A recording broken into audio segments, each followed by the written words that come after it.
something like that. All right. So we are just coming back from seeing Superman 2025. That is a film that just has arrived, and man, it is it is quite the point that we are in time, man. Cause like, all right, we'll talk about it. He's an immigrant. You know what I mean?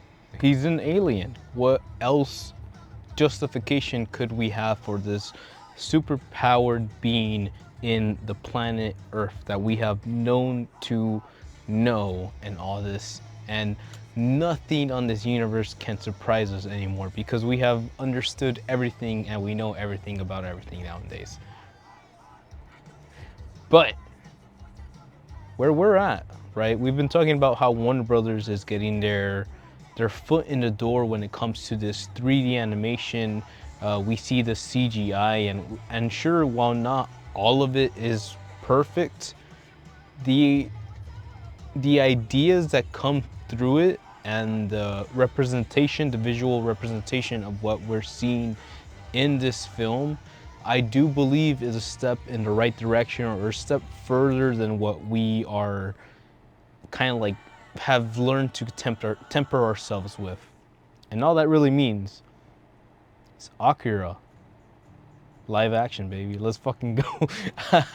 But no, I'm super interested and excited that this is definitely one of the best Superman films I've seen. And that's not saying a lot because, like, I was born after the Christopher Reeve Superman, so a part of me needs to go back and watch all those, like, Man of Steel Hopeness picture films. But when I walk out of the screening and I think about what has been portrayed, what has been laid down, just the idea of what this super powered humanoid figure can do if they were allowed humanity at a certain point. And yeah, for me, like, it always has been the idea that Superman is supposed to be the beacon of hope, like this unflinching star of radiating positivity that even if you really wanted to try, you really couldn't escape his gravitational pull of just how much of a Boy Scout this guy is. They call him the Boy Scout. And for good reason, because it's this fine balance between obsession and hope. But we do see this side of Clark Kent where he has to kind of absorb everything that is happening around him and sort of like come to terms with just what his limits are, even though it is the fact that he is Superman. And that's where the supporting cast really steps in. I really enjoyed what we got with these people. While they're not the focus of the episode or the movie or the show or whatever, they do bring a bit of like world building. We keep on talking about how important it is to make the viewer feel immersed in with the presentation that we have. And what we got here is, I feel, a completed version of James Gunn and kind of what he has learned from the past 3 Guardians films, and how he's always been a type of guy that really likes a cast ensemble. But I feel like this is the first time I've seen the cast ensemble be really contained in a way that it makes this plot feel more natural. And while there's a bit of like iffies there, for the most part, I think we get a really consistent, solid, straight through story of like what is going on and who this guy is and where we're at in his current timeline and how we meet him and how we go from there. So all in all, I really enjoyed Superman. I couldn't see myself enjoying it more than I am enjoying it right now. And honestly, for the first time in like 30 years, I honestly think I understand why Batman really likes Superman. Because no matter what,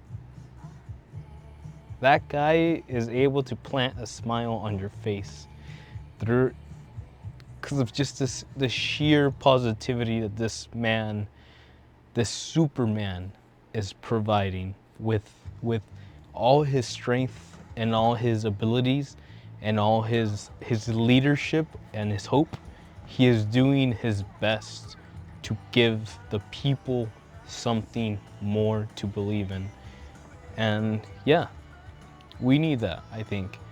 Seeing how that icon is basically fighting off against a corporation and kind of where we're at with our timeline says a couple things. I'm gonna have to keep an eye on socials to understand where humanity's at this point, but there's a lot of things being said. There's a lot of implications, shall we call it, and we're just gonna have to wait and see, man. But I will say, this film knocked it out of the park. I didn't want a gritty, dark Batman, even Batman film with Superman.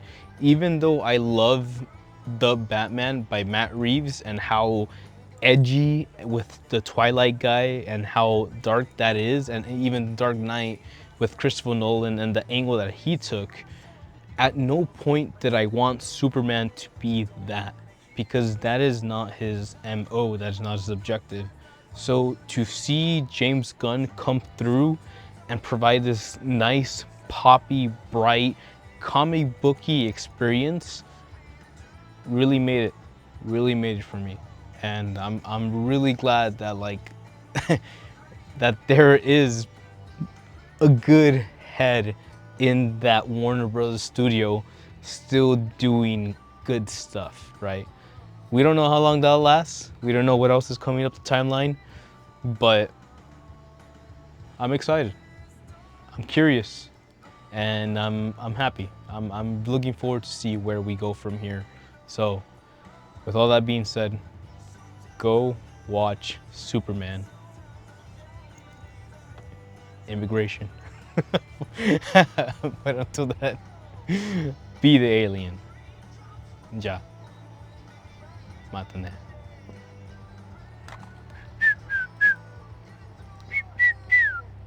Oh.